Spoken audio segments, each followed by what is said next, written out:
3వ అధ్యాయం 8వ వచనం. నీ క్రియలను నేను ఎరుగుదును. నీకున్న శక్తి కొంచెమై ఉండినను నీవు నా వాక్యమును గైకొని నా నామము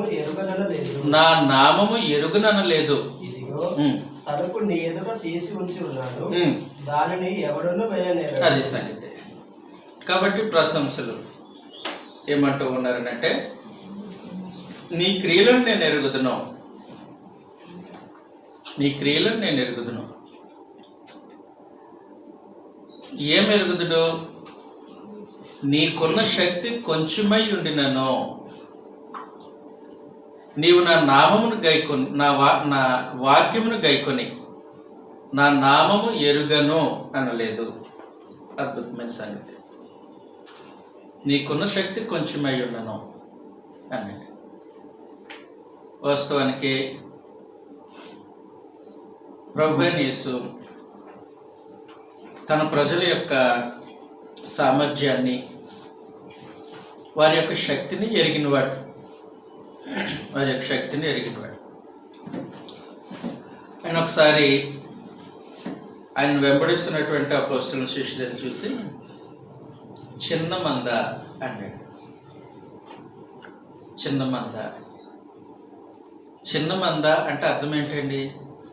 ఒకసారి మనం చదువుతాం. లూకా సువార్త 12వ అధ్యాయం 32వ వచనంలో.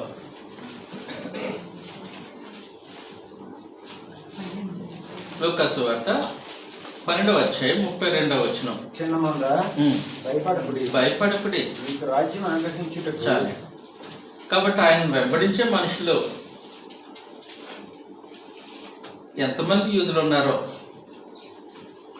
ధర్మశాస్త్రం చదివే వాళ్ళు ఎంతమంది ఉన్నారో, పండుగ సమయాల్లో యెరూషలేమును దర్శించే వాళ్ళు ఎంతమంది ఉన్నారో వాళ్ళందరి గురించి కాదు. యథార్థమైన హృదయంతో ప్రభువును వెంబడించే వారి గురించి మాట్లాడుతూ లెక్కేశాడు ఆయన. ఎంతమంది ఉన్నారు? ఎక్కువ మంది లేరు, తక్కువ మందే ఉన్నారు. ప్రత్యేకించి అక్కడ 12 మందే ఉన్నారు అపోస్తలులు, శిష్యులు. చిన్న మంద. కాబట్టి ప్రభువుకి తను వెంబడించే వ్యక్తుల యొక్క, తన జనాంగం యొక్క, తన ప్రజల యొక్క సామర్థ్యం ఏంటో తెలుసు. వారి జనాంగంలో అధికుల, లేదంటే జనాంగం లెక్కలో తక్కువ, ఆయన ఎరుగుదుడు. సంపూర్ణంగా అక్కడ ఉన్నటువంటి మనుషుల గురించి ఎరిగిన ప్రభు, నీ శక్తి కొంచెమే అని అన్నాడు. బహుశా వాళ్ళు తక్కువ మంది అయి ఉండొచ్చు, బహుశా వాళ్ళు తక్కువ మంది. నీ క్రియలను నేను ఎరుగుదును, నీ శక్తి కొంచెమై ఉన్నను అని. దేవుని రాజ్య సువార్త ప్రకటించడానికి ఎంతమంది సభ్యులను స్థానిక సంఘం అవసరం?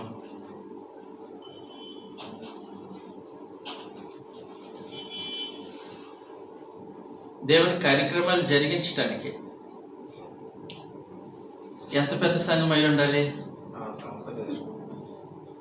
సంఖ్యతో పని లేదు ఇక్కడ. ప్రభువును వెంబడించే మనసుతో, నాణ్యతతో పని. కాబట్టి ప్రభువుకు తెలుసు, వేల కొలది జనం ఆయన మీటింగ్కి అటెండ్ అవుతున్నారు.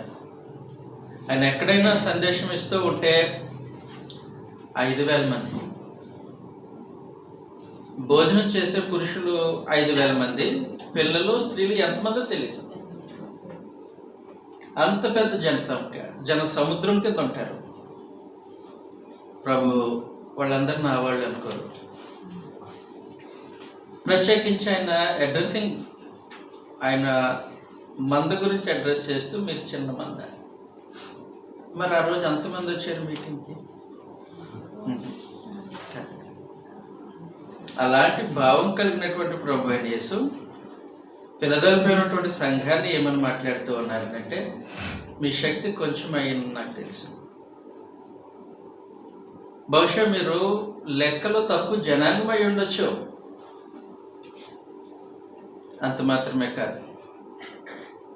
చిన్న మంద, లేదంటే మీ శక్తి కొంచెమే అని ప్రభు యొక్క ప్రస్తావనలో వాళ్ళ యొక్క భౌతికమైన స్థితిగతులు కూడా కావచ్చు. కారణం ఏమనంటే 1 కొరింథీ పత్రిక 1వ అధ్యాయం 26వ వచనంలో, కొరింథీయులకు రాసినటువంటి 1వ పత్రిక 1వ అధ్యాయం 26వ వచనంలో, సహోదరులారా మిమ్మల్ని పిలిచిన పిలుపును చూడుడి, మీలో లోకరీతిని జ్ఞానులైనను ఘనులైనను గొప్ప వంశము వారైనను అనేకులు పిలువబడలేదు గాని ఏ శరీరియు దేవుని ఎదుట అతిశయింపకుండునట్లు జ్ఞానులను సిగ్గుపరచుటకు లోకములో ఉండు వెర్రి వారిని దేవుడు ఏర్పరచుకొని ఉన్నాడు. లోక సంబంధమైనటువంటి స్థితిగతులు, లోకంలో బాగా చదువుకున్న వాళ్ళు ఉన్నారు, లోక సంబంధమైనటువంటి జ్ఞానం. వాళ్ళకి దేవుని సంకల్పం అర్థం కాలేదు. దేవుడు వాళ్ళని సువార్త ద్వారా పిలవటానికి వారి మనసు తెరవలేదు. కాబట్టి వెర్రివారికి తన సంకల్పాన్ని గ్రహించేటట్లుగా మనసు తెరిచి వారిని తీసుకొచ్చారు. వారు మనసు తెరిచారు, దేవుని వైపు తట్టు తిరిగారు, దేవుని తట్టు తిరిగారు. దేవుడు వారి తట్టు. ఎవరు వాళ్ళు? లోకంలో గనులు కాదు, లోకంలో జ్ఞానవంతులు కాదు, పేరు పొందిన వాళ్ళు కాదు, తృణీకరింపబడిన వారు, వెర్రివారు దేవుడు తన ప్రజలుగా అంగీకరించాడు. కాబట్టి దేవునికి స్పష్టత ఉంది. ఆయనను వెంబడించే జనాంగం ఎలాంటి వారు స్పష్టత ఉంది. వారి యొక్క సంఖ్యలో స్పష్టత ఉంది. వారి యొక్క భౌతికమైన స్థితిగతుల్లో దేవునికి స్పష్టత ఉందా లేదా? ఉందండి. అందుకే ఆయన అంటున్నాడు, జ్ఞానులు వాళ్ళు వేరు, వేరువారు. వ్యత్యాసం తెలుసు ఆయనకి. గొప్ప వంశపు వారు, పెద్ద బ్యాక్గ్రౌండ్ లేని వాళ్ళు, వ్యత్యాసం తెలుసు, వ్యత్యాసం తెలుసు. అలాగే పరిపూర్ణంగా మనుషుల యొక్క భౌతికమైనటువంటి స్థితిగతులు ఎరిగిన ప్రభు ఏమంటూ ఉన్నాడనంటే, ఫిలదెల్ఫియాలో ఉన్నటువంటి సంఘాన్ని, నీ శక్తి కొంచెమైనను, నీ శక్తి కొంచెమైనను. వాళ్ళ సంఖ్యలో తక్కువ వారు కావచ్చు, భౌతికమైనటువంటి స్థితిగతుల్లో తక్కువ వారు కావచ్చు, ఆర్థికపరమైనటువంటి అంతస్తులోనైనా తక్కువ వారు కావచ్చు. కానీ ప్రభు వారిని ప్రశంసించలేకుండా ఉండలేకపోతున్నారు. కారణం ఏమనంటే, వాళ్ళ యొక్క శక్తి సామర్థ్యాలు దేవుని యొక్క చిత్తాన్ని జరిగించడానికి అడ్డం కాలేదు. వాళ్ళ సంఖ్య అడ్డం కాలేదు, వాళ్ళ భౌతికమైన పాండిత్యం అడ్డం కాలేదు, వారి యొక్క భౌతికమైన స్థితిగతులు ఏవి కూడా ఫిలదెల్ఫియా సంఘము దేవుని చిత్తాన్ని జరిగించడానికి అడ్డంకిగా వారు భావించలేదు. ఒక ప్రాముఖ్యమైన సంగతి ఏంటంటే, మనం చూడాల్సిన సంగతి, దేవుడు అన్యాయస్తుడు కాడు. ఒక ఆయన అన్నాడు, ప్రభు చెప్పినటువంటి ఉపమానంలో, నువ్వు నా దృష్టికి అన్యాయస్తుడిగా కనపడ్డావు అన్నాడు. అన్న ఆయన ఎవరనంటే, 1 తలాంతు తీసుకున్నటువంటి వాడు. తన యజమానుని ఏమన్నాడు, నువ్వు విత్తన చోట కోయేవాడును, చల్లని చోట పంట కూర్చుకున్నవాడు, ఆయన కఠినుడు అని నాకు తెలుసు అని అన్నాడు. అలాంటి కఠినత్వం దేవుని దగ్గర లేదు. మనుషుల యొక్క భౌతికమైన స్థితిగతులు పరమదేవుడు ఎరుగుతాడు, వారి యొక్క బలం ఎరుగుతాడు, వారి యొక్క స్థాయి ఎరుగుతాడు, వారి పాండిత్యం పరమదేవుడు ఎరుగుతాడు. ఎరిగి వారి సామర్థ్యం చొప్పున తలాంతులు అనుగ్రహించి. చదువుతాం ఈ సంగతిని మనం. మత్తయి సువార్త 25వ అధ్యాయం. మత్తయి సువార్త 25వ అధ్యాయం 14వ వచనంలో నుండి ఒక మనుషుడు పరలోక రాజ్యము, పరలోక రాజ్యము ఆ, ఒక మనుషుడు ఇది మనుషుల కోసం కాదు, దేవుడు రాజ్యం గురించిన సంగతి ఇక్కడ ఉపమాన రూపంలో బోధింపబడుతూ ఉంది ప్రభు చేత. ఒక మనుషుడు దేశాంతమునకు ప్రయాణమై తన దాసులను పిలిచి తమ ఆస్తిని వారికి అప్పగించినట్లు ఉండును. అతడు ఒకనికి 5 తలాంతులను, ఒకనికి 2, ఒకనికి 1. యవన సామర్థ్యం చెప్పున వానికి ఏంటంటే సామర్థ్యం చెప్పున అంటే మనుషుల సామర్థ్యం తెలుసా దేవునికి? యజమానుడే మనుషుల సామర్థ్యాన్ని గుర్తించి పని డివైడ్ చేసి ఇచ్చినప్పుడు, పరలోకపు దేవుడు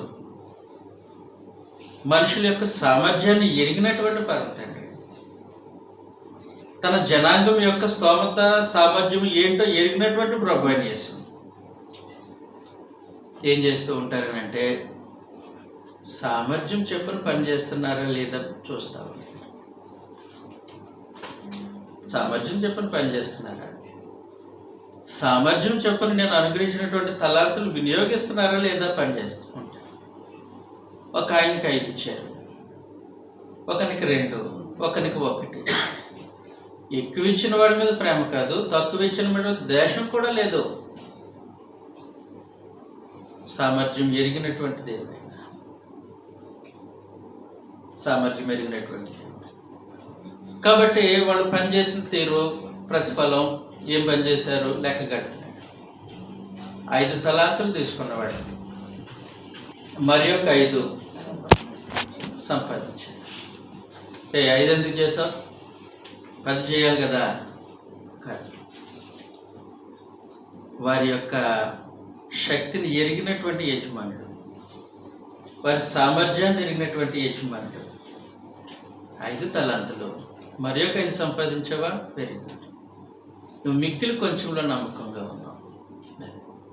2 తలాంతులు తీసుకున్నాయి, ఇంకొక 2 సంపాదించా. 2 ఎందుకు? నీకు తోటాడు 5 సంపాదించాడు కదా. నీ సామర్థ్యం నాకు తెలుసు, నీ శక్తి నాకు తెలుసు.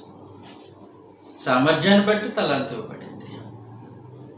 శక్తి వంచన లేకుండా పనిచేసేవా లేదనేది క్యాలిక్యులేట్ చేయబడింది. కాబట్టి 2 తలాంతులు తీసుకున్నవాడు 2 సంపాదిస్తే నువ్వు మిక్కులు కొంచెంలో నమ్మకంగా ఉన్నావు, మరి అనేకమైన వాటిపై నిలిపిస్తావు. 1 తీసుకున్నవాడు ఒకవేళ 1 సంపాదిస్తే ప్రభు ఆ యజమాని ఎంత ఆనందించేవాడు. 1 కనీసం కనీసం పావు పని చేయలే, కనీసం పని చేయలే. పైగా ఏమంటున్నాడు? నువ్వు విత్తన చోట పోయేవాడును, చల్లని చోట పంట కూర్చుకొని కఠినుడు అని నేను ఎరుగుదును.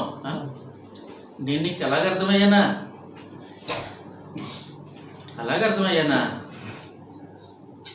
మనం చాలాసార్లు సంఘం పనిచేయాలి, సువార్త ప్రకటించాలి అనే సందేశం మనకు వినబడుతూ ఉన్నప్పుడు, దేవుడు వినిపిస్తూ ఉన్నప్పుడు దేవుడు ఎలాగ అర్థమవుతున్నారు?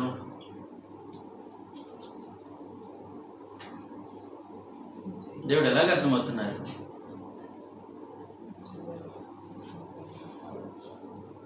అలాంటి పరిస్థితుల్లో మనం దేవునికి ఇచ్చే నిర్వచనం ఏంటి? సంఘంలో ఉన్న పరిశుద్ధులు వారి యొక్క శక్తిని బట్టి, వారి యొక్క సామర్థ్యాన్ని బట్టి దేవుడు ప్రతి ఒక్కరికి విభజించి తలాంతులు అనుగ్రహించినప్పుడు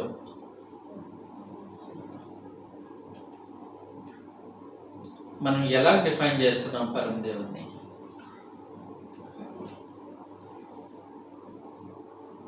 ఐదు తలాంతులు తీసుకున్న వాళ్ళేగా, 2 తలాంతులు తీసుకున్న వాళ్ళేగా, లేదంటే 1 తలాంతు తీసుకున్న వాళ్ళేగా. 5, 2, 1 భేదం కాదు, అక్కడ భేదం కాదు. శక్తితో పనిచేయడం, తలాంతులు వినియోగించడం, సామర్థ్యాన్ని బట్టి పనిచేయడం. అనే కండిషన్ ఉన్నప్పుడు మనం ఎలా దేవుని డిఫైన్ చేస్తున్నాం?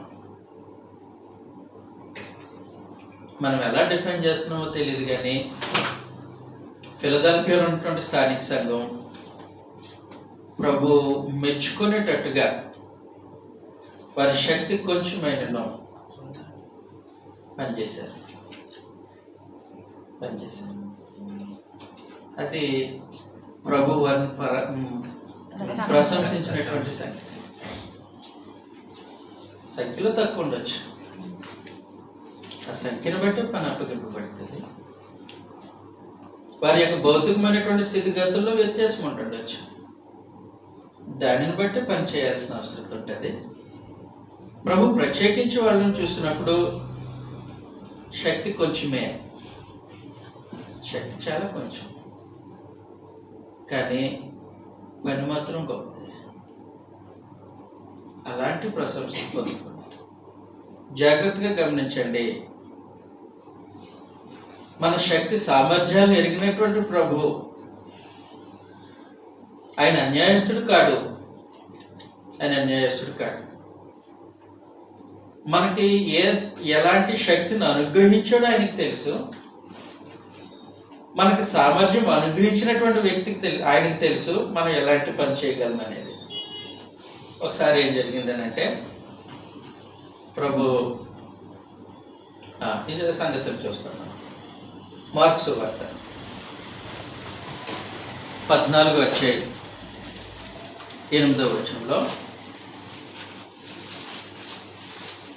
ఈమె తన శక్తి కొలది చేసి ఏంటండి? ఈమె తన శక్తి కొలది చేసి నా భూస్థాపన నిమిత్తము నా శరీరమును ముందుగా అభిషేకించేది. ప్రభు ఆమె యొక్క శక్తిని చూశారు. అంటే ఆయన భోజనం చేయటానికి ఆహ్వానింపబడ్డారు. ఒక ఆమె బహు విలువైన అత్తరి తీసుకొని వచ్చి ఆయన కూర్చుంది. ఈలోపు ఒక ఆయన ఉన్నాడు, ఇస్కరియోతు యూదా, ఇది మంచి వెలకమ్మి బేదలకు ఇవ్వచ్చు కదా అని. అప్పుడు ప్రభు ఏమన్నారంటే, ఈమె తన శక్తి కొలది చేసింది. అంటే శక్తిని అనుగ్రహించినటువంటి ప్రభు ఆ శక్తి కొలది పని చేస్తున్నారా లేదని తూనికి వేస్తారు అన్న సంగతి స్పష్టం. అవునండి, సామర్థ్యాన్ని ఇచ్చినటువంటి ప్రభు ఆ సామర్థ్యం ప్రకారం తన సంఘంలో పనిచేస్తున్నారా లేదా అని క్యాలిక్యులేట్ చేసుకుంటారు. ఇది ఖచ్చితంగా ఆయన చూస్తూ ఉంటారు. మన యొక్క భౌతికమైన స్థితిగతులు ఆయన ఎరుగుదుడు, సంఖ్యపరమైనటువంటి సంగతి ఆయన ఎరుగుదుడు, మన శక్తి ఏంటో ఆయనకి తెలుసు. గొప్ప సంగతి ఏంటంటే ఆ శక్తి వచ్చింది కూడా ఆయనే, మనకు శక్తిని ఇచ్చేది కూడా ఆయనే. చదువుతాం ఈ సంగతిని మనం. 2 కొరింథీ పత్రిక 12:9-10 ప్రత్యేకించి అపోస్తలుడైన పౌలు తన శక్తి కొలది ఆయన చేసినటువంటి సువార్త వ్యాపక పని, దేవుని రాజ్య సువార్త ప్రకటన పని, ఆయా ప్రాంతాల్లో సంఘములను కడుతూ వారిని బలపరుస్తున్నటువంటి పని ఆయన ఎలా చేశాడంట చదువుతాం. 2 కొరింథీ పత్రిక 12:9-10 కూడా మనం చదవబోతున్నాం. అందుకు నా కృప నీకు చాలును, బలహీనత యందు నా శక్తి పరిపూర్ణమవుతుందని ఆయన నాతో చెప్పను. ముళ్ళు బాధిస్తుంది, పొడుస్తుంది, నా కృప నీకు చాలును. నీ బలహీనతలో నువ్వు బలహీనుడు కాకుండా శక్తిని అనుగ్రహించేది నేను, బలపరిచేది నేను. కాబట్టి మన సామర్థ్యం కొలది పని చేయటానికి మనకి శక్తిని సరఫరా చేసేది ఎవరు? ఆయనకి తెలియదా మనకి ఎంత శక్తి ఉందా? ఆయనకి తెలియదండి. తెలిసినటువంటి పరం తండ్రి శక్తితో పనిచేస్తున్నామా లేదా అని చూస్తారు. తెలిసినటువంటి ప్రభు చేస్తూ శక్తిని ఉపయోగించి పని చేస్తున్నామా లేదా అనేది చూస్తారు. అర్థమవుతుంది కదా. తర్వాత ఫిలిప్పీయులకు రాసినటువంటి పత్రిక 4వ అధ్యాయం 13వ వచనంలో నన్ను బలపరచిన వాడి అంతే నేను సమస్తమును చేయగలను, అయినను నా శ్రమలో మీరు పాల్పంచుకోలేదని. చాలే అపోజిట్ పౌలు అంటున్నాడు, నన్ను బలపరిచే ఒక ఆయన ఉన్నాడు, ఆయన అనుగ్రహించే బలాన్ని బట్టి నేను పనిచేస్తున్నాను. నన్ను బలపరచు అని అంటే నేను సమస్తమును చేయగలను. అది ఆయన ఇచ్చినటువంటి స్టేట్మెంట్. కాబట్టి మనం దేవుని యొక్క చిత్తాన్ని జరిగించడానికి, ఆయన తోటలో పనిచేయటానికి, ప్రభుపక్షంగా నిలబడటానికి, యజమానుడికి లాభం చేకూర్చడానికి ఆయన అనుగ్రహించే శక్తి ఏంటో మనం గుర్తించాల్సిన అవసరం ఉంది. ప్రతి ఒక్కరూ శక్తిమంతులే, శక్తిహీనులు ఎవరో ఉండరు. అది 5 అవ్వచ్చు, 2 అవ్వచ్చు, 1 అవ్వచ్చు. పరమదేవుడు సామర్థ్యం చెప్పును అనుగ్రహించినటువంటి దాన్ని వినియోగించి ఆయనకు లాభం చేకూర్చడం దాసుని పని. కాబట్టి నన్ను బలపరచమని ఎందుకు నేను సమస్తమును చేయగలను అని. ధర్మశాస్త్ర కాలంలో కూడా ఒక రాజు ఇలాంటి సంగతిని పలికాడు. అతడు యూదారాజు. చదువుతాం మన గ్రంథంలో నుండి 2వ దినవృత్తాంతాల గ్రంథం 27వ అధ్యాయం 6వ వచనంలో నుండి.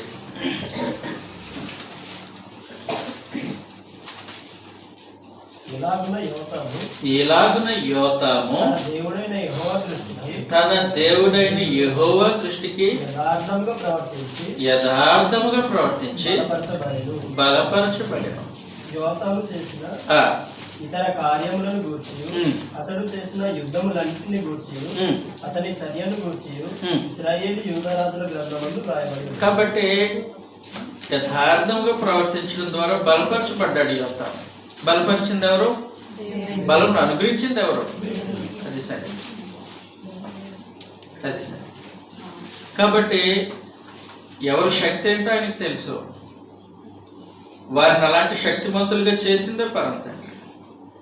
కాబట్టి పిల్లదలపై ఉన్నటువంటి స్థానిక సంఘం యొక్క శక్తి ఏంటో ఆయనకు తెలుసు. ప్రత్యేకించి కృపలో వారిని ఎంతగా బలపరిచాడో ఆయనకు తెలుసు. ఎరిగినటువంటి ప్రభు, మీ శక్తి కొంచెమే, నాకు తెలుసా సంగతి, అయినా మీరు వండర్ఫుల్గా పనిచేశారు. ఏం చేశారు? చదువుతాను.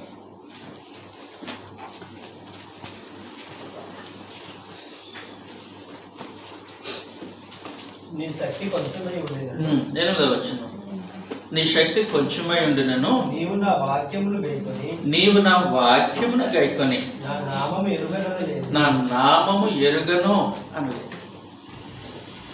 నీ శక్తి కొంచెమే, అయినా నువ్వు నా వాక్యాన్ని గైకొని నా నామం ఎరుగను అనలేదు. ప్రాముఖ్యమైనటువంటి సార్. ప్రభు ప్రతి వ్యక్తిని ఆ విధంగా గుర్తించడం అవసరం. తన నామము ఎరిగిన వారిగా గుర్తించడం అవసరం. ఆయన వాక్యము గైకొనే వ్యక్తులుగా గుర్తించడం అవసరం. ఫిలదెల్ఫియాలో ఒకరు కాదు, ఇద్దరు కాదు, అందరూ ఆయన వాక్యాన్ని గైకొనేవారు.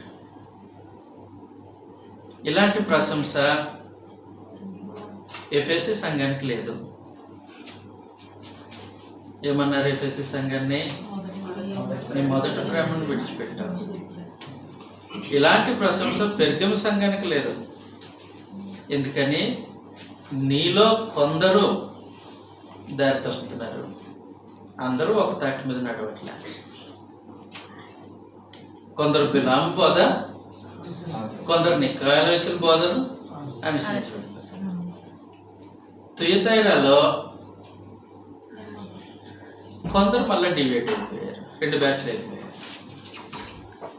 ఏం జరిగింది? తుయతైరాలో యెజబెల్ బోధను, క్రియలను అనుసరిస్తూ ఉన్నారు అందరూనా.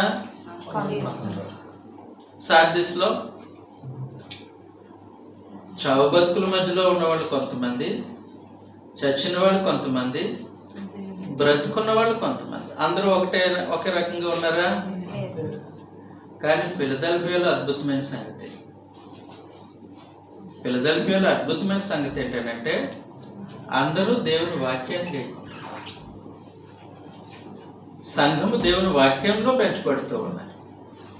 సంఘము దేవుని వాక్యానుసారంగా ప్రతి ఒక్కరూ నడుస్తూ ఉన్నారు. ప్రాముఖ్యమైనటువంటి సంగతి. లూకా సువార్త 10వ అధ్యాయం 16వ వచనంలో, నీ మాట వినువాడు నా మాట విను, మిమ్మల్ని నిరాకరించేవాడు నన్ను నిరాకరించు, నన్ను నిరాకరించేవాడు నన్ను పంపిన వారిని నిరాకరించలేను. ఆ 70 మంది శిష్యులు చాలు. కాబట్టి ప్రభు మాట వినడం, ఆయన అంగీకరించడం అంటే జాగ్రత్తగా మనం ఆలోచన చేస్తే ప్రభు మాట వినకుండా ఆయన జనాంగం అయి ఉండే అవకాశం ఉందా? ఆయన వాక్యం గైకొనకుండా పరలోకపు దేవుడు మనకు దేవుడు అయి ఉండే అవకాశం ఉందా?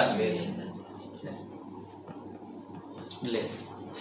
యోహాను సువార్త 14వ అధ్యాయం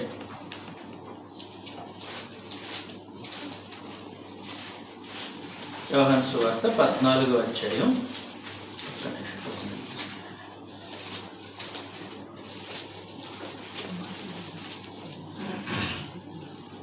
23వ వచనంలో నుండి, ఒకడు నన్ను ప్రేమించిన ఎడల వాడు నా మాట గైకొనును, అప్పుడు నా తండ్రి వానిని ప్రేమించును. మేము వాని వద్దకు వచ్చి, కాబట్టి మేము వాని యొద్దకు వచ్చి వాని యొద్ద నివాసం చేయాలి. కాబట్టి ఆయన మాట వినకుండా ఆయన ప్రేమించడం సాధ్యం కాదు.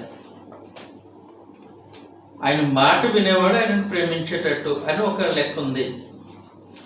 కాబట్టి ఫిలదెల్ఫియాలో సంఘము క్రీస్తు ప్రభువైన యేసును ప్రేమించేవారు, తండ్రి అయిన దేవుని ప్రేమించేవారు, ఆయన వాక్యమును గైకొనేవారు.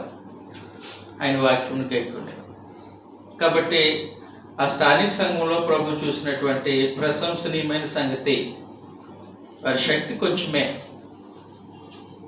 శక్తి కొంచెమైనను ప్రభు యొక్క వాక్యాన్ని అంగీకరించారు. అంగీకరించిన తర్వాత వారు తమ ప్రవర్తనలో మేము ప్రభువుని ఎరిగిన వారము అని స్థాపించారు.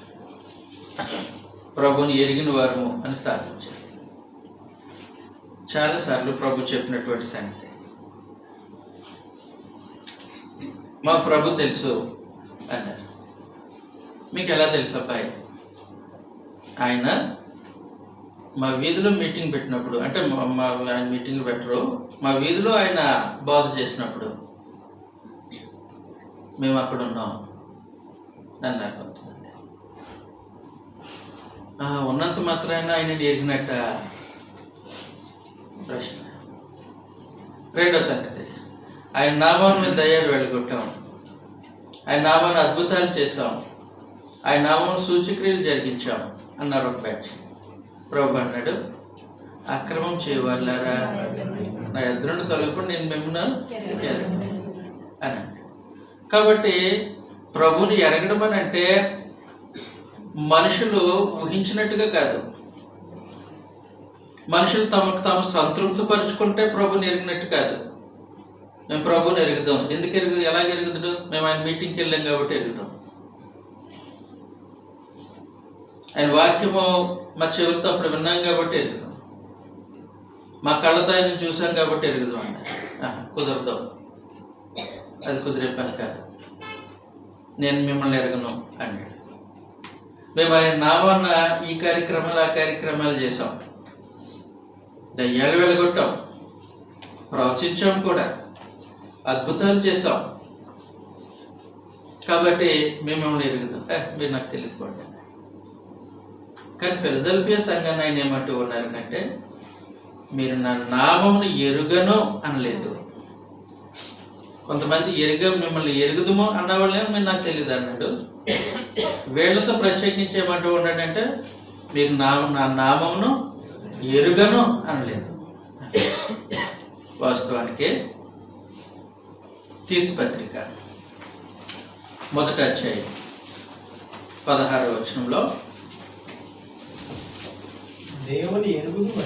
దేవుని ఎరుగుదుమని వారు చెప్పుకొందరు గాని అసహ్యులను అవిధేయులను ప్రతి సత్కార్యం విషయంలో భ్రష్టులనై ఉండి అది కూడా జాగ్రత్తగా తమ క్రియలు వలన ఆయనను ఎరుగము అన్నట్టున్నారు. కాబట్టి మేము ప్రభువుని ఎరుగుదుము, దేవుని ఎరుగుదుము అనే నిర్ధారణ దేవుని బట్టి జరుగుతుంది అంటే మన క్రియలను బట్టి. ఆ వ్యక్తులు దేవుని ఎరుగుదురు ఎలా నిర్ధారించారు? వారి క్రియలను బట్టి. ఆ వ్యక్తులు ప్రభువుని ఎరుగుదురు ఎలా నిర్ధారించబడింది? వారి క్రియలను బట్టి. ఫిలదెల్ఫియా సంఘము ప్రభువుని ఎరుగము అని అనలేదు, మేము ఆయన ఎరిగిన వారము అని స్థాపించారు. దేనిని బట్టి? క్రియలను బట్టి. వారి క్రియలను బట్టి. వారి శక్తి కొంచెమే కాదన్నట్లేదు. ఆ కొంచెంలో దేవుని వాక్యమును గైకొని మేము ప్రభువుని ఎరిగిన వారము అని ఆయన ఎదుట ధృవీకరించుకున్నారు. మామూలు సంగతి కాదు. కాబట్టి ఫిలదెల్ఫియాలో ఉన్నటువంటి సంఘము నమ్మకమైన సంఘం. అంటే యెషయా గ్రంథం 2వ అధ్యాయంలో పరమ తండ్రి క్రీస్తు ప్రభు సంఘం గురించి ఏ స్థాయిలో ఉద్దేశించి ప్రవచించారో ఆ స్థాయిలో ఫిలదెల్ఫియా స్థానిక సంఘం కనబడుతుంది. ఫిలదెల్ఫియా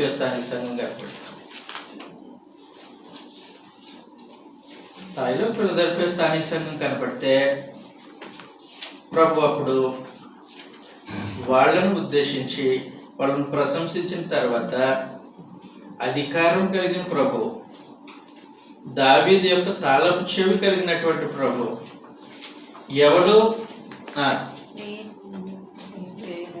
ఎవడు వేయి లేకుండా తీయవాడును, ఎవడును తీయలేకుండా వేయవాడును ఆయన ప్రభు అయిన యేసు ఇప్పుడు ఫిలదెల్ఫియా స్థానిక సంఘం ఎదుట ద్వారం తెరిచారు. ఫిలదెల్ఫియా స్థానిక సంఘానికి ఆయన ద్వారం తెరిచారు. చదువుతాం ఈ సంగతిని మనం ఇప్పుడు 8వ వచనం. నీ క్రియలను నెరుగుదును, నీకున్న శక్తి కొంచెమే వినను, నీవు నా వాక్యమును గైకొని నా నామము ఎరుగనలేదు. ఇదిగో తలుపు నీ ఎదుట తీసిచ్చున్నాను. ఇదిగో తలుపు నీ ఎదుట తీసిచ్చున్నాను. కాబట్టి ఆయన పరిచయం యొక్క ఉద్దేశం అది. తలుపుని ఎదుట తెరిచి ఇచ్చున్నాను. ఏం జరుగుతుంది తలుపు తెరిస్తే?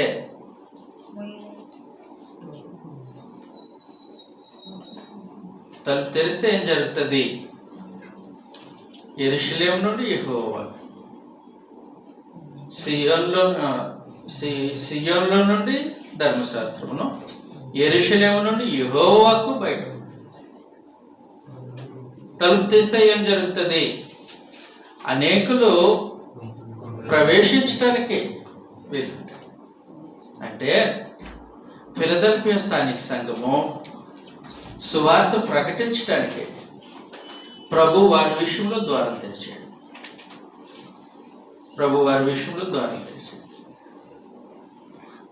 అందుకే అపోస్తలుడైన పౌలు అనేక సార్లు ఆయన సువార్త ప్రయాణాలు చేస్తూ ఉన్నప్పుడు ఒక సంగతిని ప్రత్యేకించి ప్రస్తావిస్తూ ఉండేవాడు.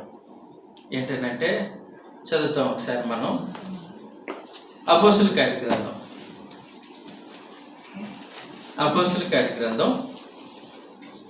14వ అధ్యాయం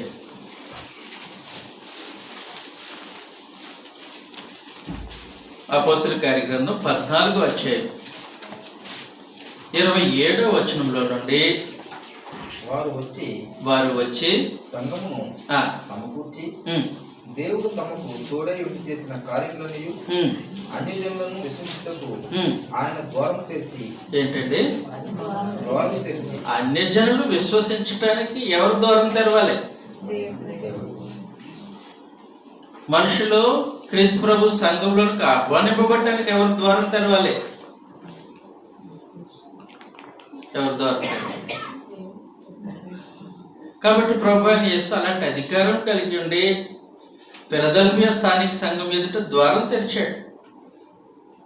వీరి ద్వారా సువార్త ప్రకటింపబడటానికి అనేకులు వీరి యొక్క సువార్త ద్వారా దేవుని రాజ్యంలో ప్రవేశించడానికి అది వెరీ వెరీ స్పెషల్ గ్రాంట్ ఒక స్థానిక సంఘానికి. అద్భుతమైన సంగతి. స్థానిక సంఘము సువార్త ప్రకటించడానికి పరమదేవుడు ప్రత్యేకించి ద్వారాలు తెరవడం మామూలు సంగతి కాదు. మామూలు సంగతి. చదువుతాం. 1 కొరింథీ పత్రిక 16వ అధ్యాయం 9వ వచనంలో కార్యానుకూలమైన మంచి సమయం నాకు ప్రాప్తించి ఉన్నది. ఎవరు ప్రార్థింపజేశారు? అపోజిట్ పౌలు అంటున్నాడు.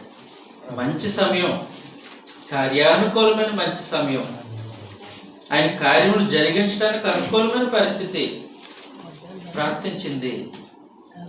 కాబట్టి సంఘము, వ్యక్తులు సువార్తను ప్రకటించడానికి దేవుని జోక్యం అవసరం. ఆయన ద్వారం తెరవాలి, సువార్త ద్వారం తెరవాలి.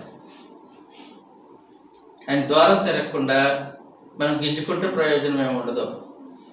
మత శాఖల మీటింగ్లు బోర్డులు జరుగుతాయి, బోర్డు జరుగుతాయి. లైటింగ్లు, మైకులు దద్దరిల్లిపోతాయి. సువార్త జరుగుతుందా? ఎవరు గ్రాంట్ చేయాలి సువార్త ప్రకటించడానికి? ఎవరు ద్వారం తెరవాలి? అలాగే సంఘం ఎదుట ద్వారం తెరవటానికే ప్రభు అధికారం ఉంది.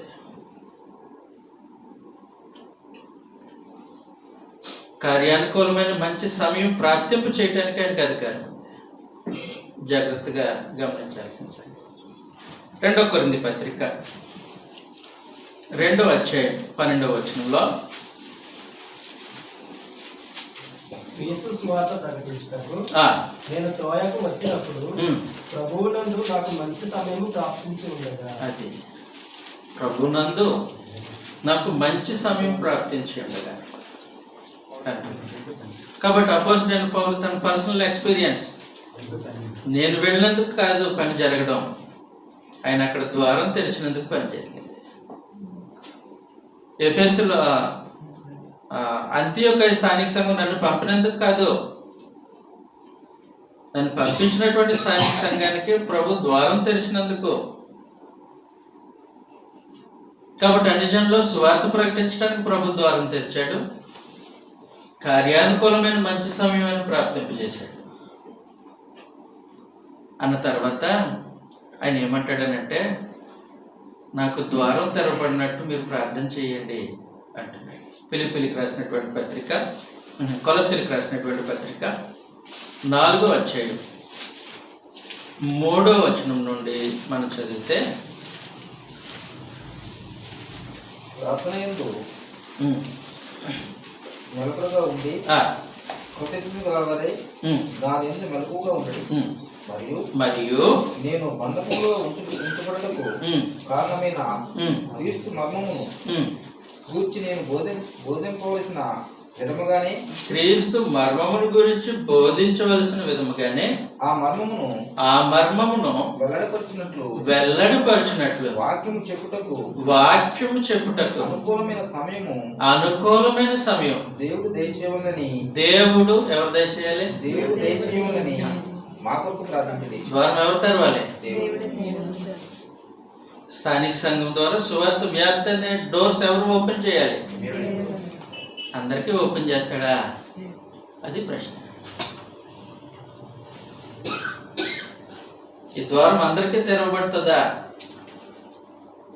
ప్రత్యేకించి ఫిలదెల్ఫియాలో స్థానిక సంఘం ప్రత్యేకమైనటువంటి రూపంలో ఉన్నారు. వాళ్ళ శక్తి కొంచెమే, మనకేముందిలే అని కూర్చోలేదు. వాళ్ళ సంఖ్యపరంగా తక్కువ ఉండొచ్చు, భౌతికమైనటువంటి స్థితిగతుల్లో వాళ్ళు శక్తిహీనులే, కొంచెం శక్తే ఉండొచ్చు. లోకరీతిలో గనులు కాకపోవచ్చు, జ్ఞానవంతులు కాకపోవచ్చు, గొప్ప వంశం వారు కాకపోవచ్చు. వారు ఎవరైనప్పటికీ వారు గ్రహించిన సంగతి ఏంటంటే ప్రభు మనకు శక్తిని అనుగ్రహించారు. ఆయన మనకి యజమాని. యజమాని పక్షంగా మన శక్తి వంచన లేకుండా పనిచేయాలి, మొదటి సంగతి. రెండవది, ఆయన వాక్యం అనుసరించి ప్రవర్తించడం అలవాటు చేసుకోవాలి. కాబట్టి నా వాక్యం గైకొని అనండి. మూడో విషయం, మేము ప్రభువుని ఎరిగిన వారము అన్నట్టు తమ క్రియల్లో చూపించారు. వారి క్రియలు కనబడుతున్నాయి. వారి క్రియలు కనబడగానే ఇంకా ఏమైనా గుర్తింపు వస్తుందనంటే వీళ్ళు ప్రభువుని ఎరిగిన వాళ్ళు. ప్రభువుని ఎరిగిన వాళ్ళు ఇలాగే ప్రవర్తిస్తారు, ప్రభువుని ఎరిగిన వాళ్ళు ఇలాగే క్రియలు జరిగిస్తారు, ప్రభువుని ఎరిగిన వారు ఈ విధంగానే మాట్లాడతారు అన్నట్టు వారి క్రియలు ఏం స్థాపిస్తూ ఉన్నాయంటే మేము ప్రభువుని ఎరిగిన వారమో అని స్థాపిస్తూ ఉన్నాయి. ప్రవచనాల్లో ప్రభు పరమ తండ్రి ఉద్దేశించిన క్రీస్తు ప్రభు సంఘం యొక్క రూపం ఎలాంటిదే కదా. కాబట్టి వీడికి ద్వారం తెరిచేద్దాం, ద్వారం తెరిచేద్దాం. వీరి ద్వారా సువార్త ప్రభలు విస్తరించి వ్యాపించడానికి అనుకూలమైనటువంటి పరిస్థితుల్లో సువార్త అవకాశ ద్వారాలు తెరిచేద్దాం. గొప్ప మిషన్, గొప్ప పని ప్రభు అయిన యేసు ఫిలదెల్ఫియా స్థానిక సంఘానికి అప్పగించాడు. మామూలు సంగతి. ఎఫెసీయులకు రాసినటువంటి పత్రిక 3వ అధ్యాయం 8వ వచనంలో నుండి మన సంగతి చూస్తే అసలు క్రీస్తు ప్రభు సంఘం యొక్క మిషన్ వర్క్ ఏంటి? దేవుడు మన ప్రభువైన క్రీస్తు యేసునందు చేసిన నిత్య సంకల్పం చొప్పున పరలోకంలో ప్రధానులకును అధికారులకును ఎవరి ద్వారా? సంఘము ద్వారా దేవుని యొక్క నానా విధమైనటువంటి జ్ఞానము ఇప్పుడు తెలియబడవలనని దేవుడు ఉద్దేశిస్తే ఆ ఉద్దేశించినట్టుగా ఫిలదెల్ఫియా స్థానిక సంఘం. అర్థమైందండి ఇప్పుడు సంగతి? ఫిలదెల్ఫియా స్థానిక సంఘం దేవుని ఉద్దేశించినట్టుగా ఉంది. దేవుని యొక్క నానా విధమైన జ్ఞానము సంఘం ద్వారా తెలియబడాలని దేవుని ఉద్దేశం అయితే ఆ ఉద్దేశం నెరవేర్చడానికి అనుకూలమైనటువంటి సాధనంగా ఫిలదెల్ఫియా స్థానిక సంఘం ఉంది. బాగా శక్తివంతులా? ప్రభు గుర్తించి ప్రత్యేకించి మీ శక్తి కొంచెమే, మీ శక్తి కొంచెమే, శక్తి కొంచెమైనా పర్వాలేదు, మీ ఎదుటి ద్వారా తెరిస్తే కార్యానుకూలమైన మంచి సమయం ప్రార్థన చేస్తాను. మీ ద్వారా సువార్త ప్రభలు విస్తరించి వ్యాపించడానికి మేము ఒక సాధనంగా వాడుకుంటాం అన్నట్టు ప్రత్యేకించి ఫిలదెల్ఫియా స్థానిక సంఘం మీదకు ప్రభు యొక్క దృష్టి వెళ్ళిపోయింది.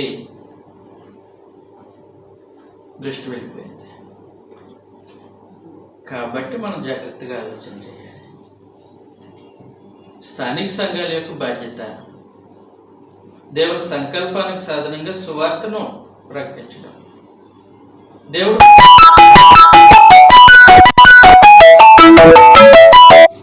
వారి ఎదుట సువార్త యొక్క ద్వారం తెరవడం ఆయన జోక్యంతో ప్రభు చేయాలి. ఎవరు పడితే వాళ్ళకి తెలుస్తారా? చెప్పాలి.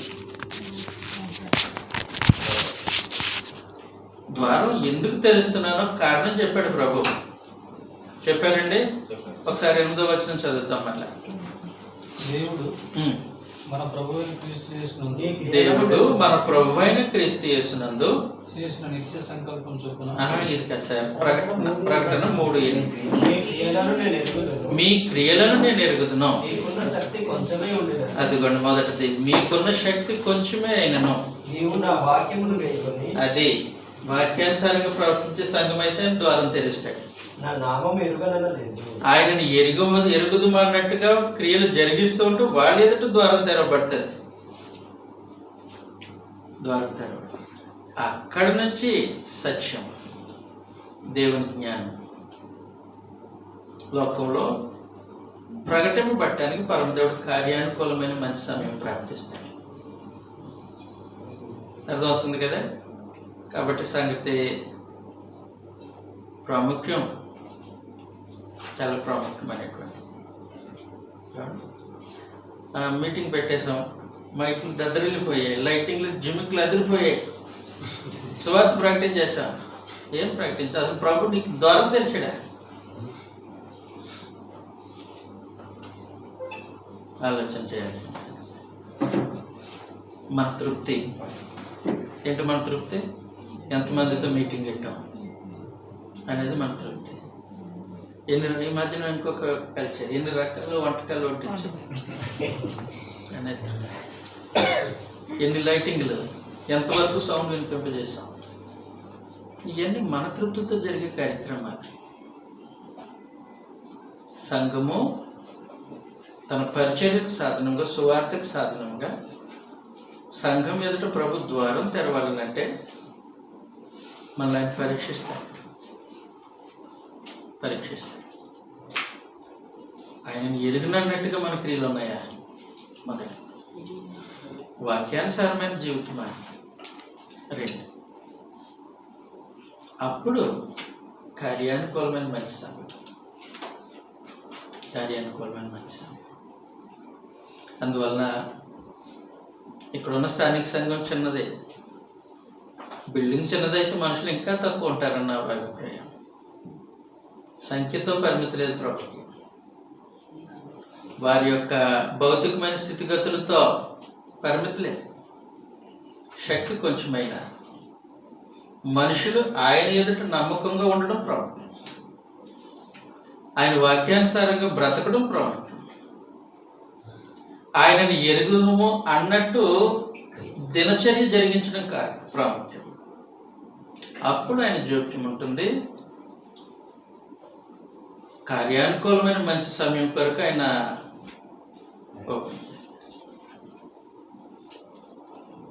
ఓపెన్ చేస్తారు. కాబట్టి ఫిలదెల్ఫియాలో ఉన్నటువంటి సంఘమునకు ప్రభు ఇచ్చినటువంటి సందేశంలో నుండి మన సంగతులు ఇప్పుడు వరకు ఆలోచన చేసాం.